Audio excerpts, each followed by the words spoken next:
Oh, he's a big, giant brown. Today I'll get into a couple of monster brown trout as I use my Nymphing Indicator rig on the Beaverhead River in Montana, a fly fishing nirvana. I like that water, man. I love that kind of water. Like that? Yeah, Oh yeah, nice good fish. brown, Good dude. fish. Yeah! Yeah! Oh, that's long, dude. That's long. Wow. Hey everybody, welcome to Familiar Waters. I'm Mike Pulaski. Today I am back on the Beaverhead River in Montana. We've been talking about fishing tailwaters, and so today I'm going to show you a Nymphing Indicator rig that I love to throw, especially in tailwaters, a drop shot rig that you can use for your own fishing. If you're going to do any tailwater fishing, if you like the Nymphing Indicator fish, this is a great one. We're also going to talk about the setup, how you pick your bugs, kind of depth, how you set up your rig, the whole 9 yards. I'm going to show you how to run a stack mend. I brought it up in the last show. People were asking me about stack mending, so I'm going to show you how to run a stack mend as well. And we're going to take on the Beaverhead River. I love this river. I've told you a couple times. One of the best tailwater fisheries out there for big fish, especially big browns. This river has them. You remember in our last video, I was catching some monster fish, and we only got a couple hundred yards from the boat ramp. Well, we haven't moved much further downstream. Right now, I'm fishing a very similar flat where we've got weed beds and rocks, and I'm throwing this Nymphing Indicator rig, and I'm using what you call a stack mend.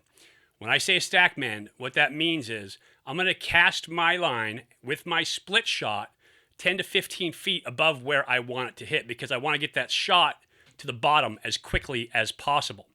And then immediately, once I get that on the water, I'm going to try to get the shot going vertically through that water column so it gets to the bottom.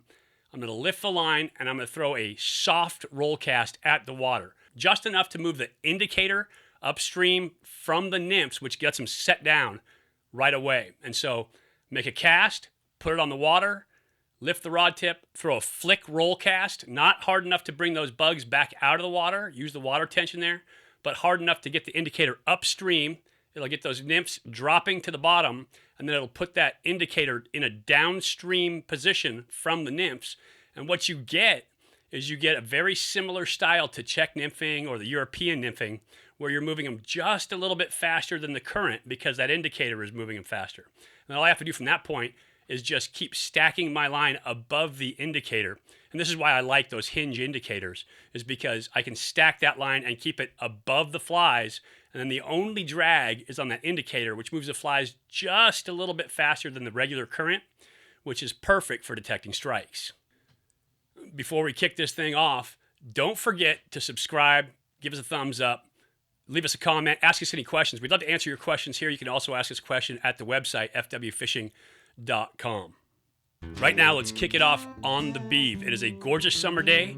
The bugs are active, the fish are eating, and we are in the perfect position.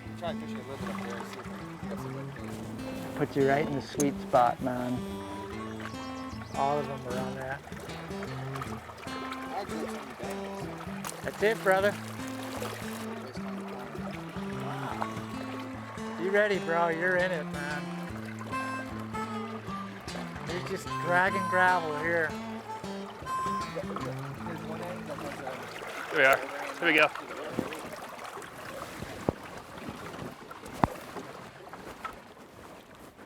He's Nice. Robbie.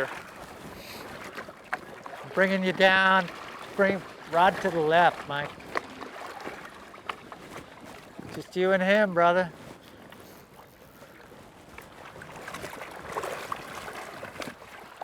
Like a bow fishing the flat stuff, this water is so skinny and wide across. Right there, dude. That's it. It's real shallow next to the boat. He's not going to want to come up. Not a lot of structure for him to hide in here. Oh, look at that. Bring the rod tip this way. Oh, another brown. Big rainbow. Is it a bow? Yep. It's dark. Easy, easy.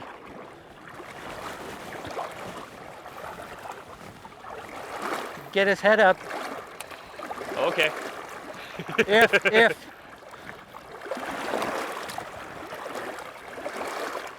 He doesn't want his head up.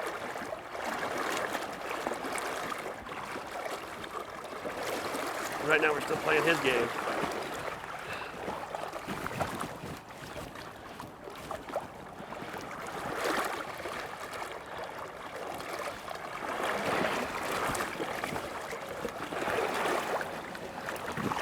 Oh yeah! Oh, he's a big giant brown. Yeah, I thought it was a brown. Dude. That fish is a little dark. Wow. Holy cannoli. This. Hold that net handle for me, brother. Yeah, let me get out here. Oh, there you are. I got him. I know, but the hook was in my finger. Yeah, sucks to be you. I know. What a toad.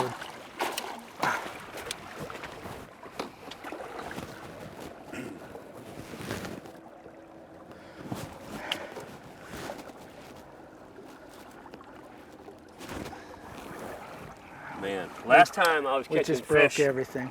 of this stature with Mike, we were Slide. steelheading. Because these are just Look at that man. fish. That is How's that? steelhead in size. Small steelhead, but steelhead nonetheless. It's a brown steelhead. It's a brown head. They're just fat. They are. Look at that cool stripe down there. No dots on that. That's cool. Yeah, these are just goofy fish.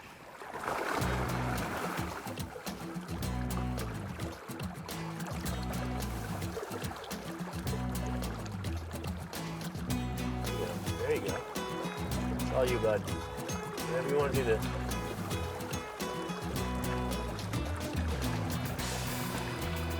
There you go, man. Look at that. Oh, So awesome. So awesome. So we are fishing flies that you can see on top of my thumbnail there. Size 20 flies for these 20+ inch trout. And it puts you in the 20-20 club. 20-inch fish on a size 20 fly. I mean, just goofy big out here. And so far, we've been fishing about 2 hours, 2.5 hours. And this kind of fishing on the Beaverhead, it's just goofy. I mean, it's just silly, the kind of fishing that we have out here right now. It is fantastic to land a pig like that. I love those big browns. This river is famous for big brown trout. And so a great one up top in the coldest water where you usually get a lot of rainbows. And so now we've taken about 3 hours to fish this section. We're still just a couple hundred yards from the launch ramp. And that's one of those things you've got to consider when you're fishing a river and you're floating a river is how far you're going to float and how you're going to time that float. In this instance, I lost just as many big fish and maybe bigger fish than the fish that I landed. And we're going to show you some of that because it's pretty fun, the strategies these fish use to try to get off the hook. But we'll show you that in a later video. But now we've got 4 miles left to float on this river. And so it's time for us to take off on this drift. The key to picking a float, if you're going to float a river for the first time, is first couple of times you float it, you're kind of a sightseer. You're trying to figure out where everything's at, figure out where the riffles are, figure out where the edges are, figure out where the good fish holding water is. But then after that, when you go back and float it again, once you've floated it 3 times, 4 times, maybe your second time you start figuring it out. But after you floated it a few times, you start figuring out where that productive water is.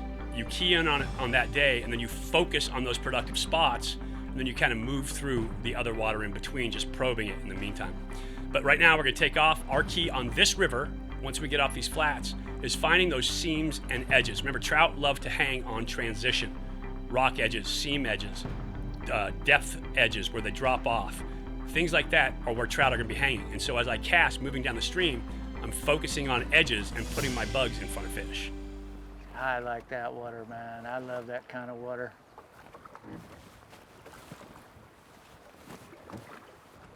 Good. Like Oh, that? yeah. Oh yeah, Nice good fish. brown, dude. Good fish.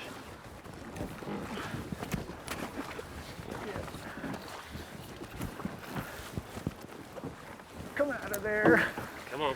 He wants to hang on his bank. I know. Now he's coming. I'm gonna bring you down here and left. I'm gonna tuck you in. Mike, you go drop down and go right. Here he comes. Oh, nice brown, dude. Just hang on to him, baby. Yeah, I got him. As long as he doesn't whack that other fly, we'll be good.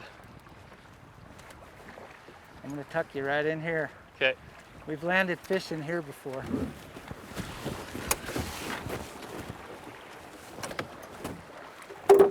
Oh, he's trying to turn on that current. Come on. You got him. You got him. Come on.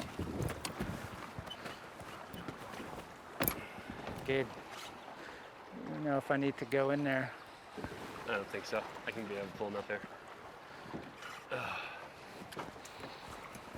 Oh, nice fish. I'll get him on this pole. Head up. Head up. Head up. Come on. Come on. Come on. Come on. Come on. Yeah. Yeah. Oh, that's long. It's long. Wow. So the last brown was a big, thick football. This one has length. Hold that net for me.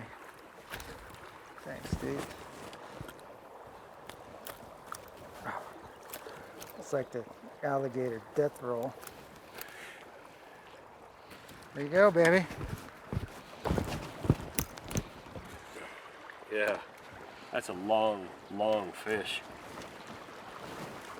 You can just see the different genetics. Safe. Just in the fish on this river. Every time, man. Well, I'm not trying to squeeze him to death. I know.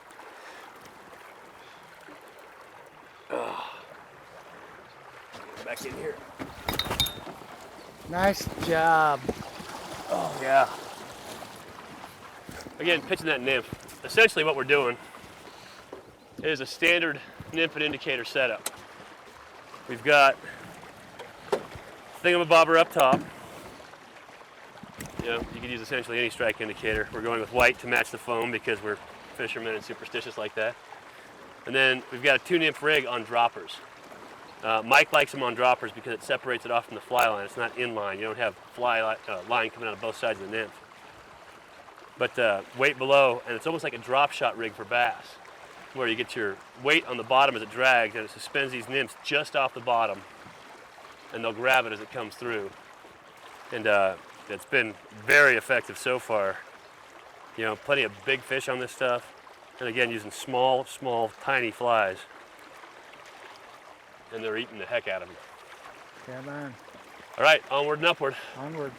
So a couple of big trophy brown trout, a couple nice rainbows, a couple brown trout. Beav is just a fantastic river, and this is one of those great days on the Beav.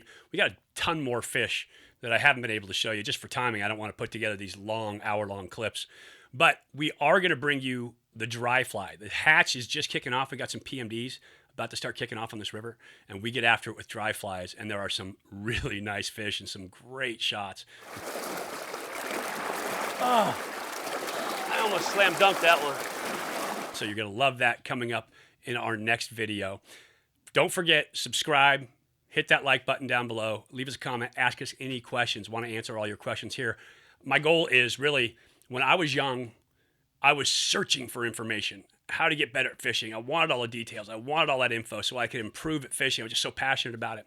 And so I want to be the most helpful angler, the most helpful guy here on YouTube to help you get that information that you need to help improve your fishing. It's a community, man. We got to look out for each other. And so my goal is to help you get as much of that fishing information as easily as possible so that you can improve your fishing. We can all have a great time on the river and form that great fishing community. Remember, you can always go to fwfishing.com. We're working on some articles about floating, about how to pick spots, on how to read water, all the nymphing techniques you're going to see here. We've got them on the website and so much more. I appreciate you watching. That is tailwater fishing on the Beav using that nymph and indicator rig. It's a fantastic day. Coming back with drives next week. I'll talk to you soon. Until next time, I'm Mike Pulaski, and I'll see you on the next piece of Familiar Waters.